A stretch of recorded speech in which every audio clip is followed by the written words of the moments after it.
Yebo sister singakwashela imoto. Hayi ngizoba quick no 10 minutes kuphela sis. Uyabona ukuthi bengi right 10 minutes ngempela. Angisabuzanga kodwa ninjani? Hey, akufani nje yazi izolo. Vuke ekseni ngifika la ngabo 6. Hayi ngeke phela ungibuza ukuthi njani bese uyangishiya. Sakuxoxela ukuthi njani. Oh. Akukho right khona abanye bayafika bayapaka basikhokheli. Abanye bayafika sibawashela imoto. Abafuna ukukhokha imali eyanele, abanye siyabagadela. Angazi ukuthi kodwa Nkosi yami yini esisazoyenza la eSouth Africa ukuthi babone ukuthi nathi phela siya deserve ukuthi sihole.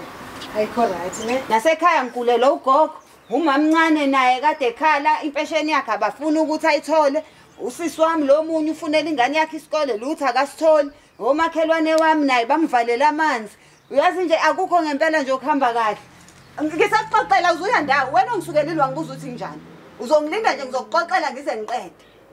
Okay. Nobhuti lomunye obehlala empangeni bamxoshile emqashweni ngoba ubengakhokhile last month manje ke kuthiwa akabuye kaze ekhaya angazi ukuthi sekuyinto esizoyenza njani kanti nengane kaSisi le enye yayithola ingane ngonyaka odlule kutholakala ukuthi kanti le ngane esasiyibike kumuntu orong ubaba wayewa ngempela akuyena lo esasisi yake sofanele senze umsebenzi ke manje sixolise leyo nto kanti nasekhaya ke sitheme sithi siyobheka kubantu abahlolayo bathi izinto zivaleleke nje ngoba uma shuthi bamane babhala nobaba mayifa isiqale phansi ke senze imali yokuthi sikwazi ukuthi sibashadise ngokosiko kanti nengane yadadewethu ke le enye lo yahamba lokho sazi noma unga noma kwenzekani silo sayifuna siyitholi nezibuko zami ke lezi engangiyi-ode kulo siso dayisa izinto zaphesheya lo ngayilini angithi lezi angidayisela zona zokuqazama nezaphuka manje kanti futhi udadewethu lo munye bese thuzoqashwa kamasipala kanti wagwaza kumuntu orong badlale ngayo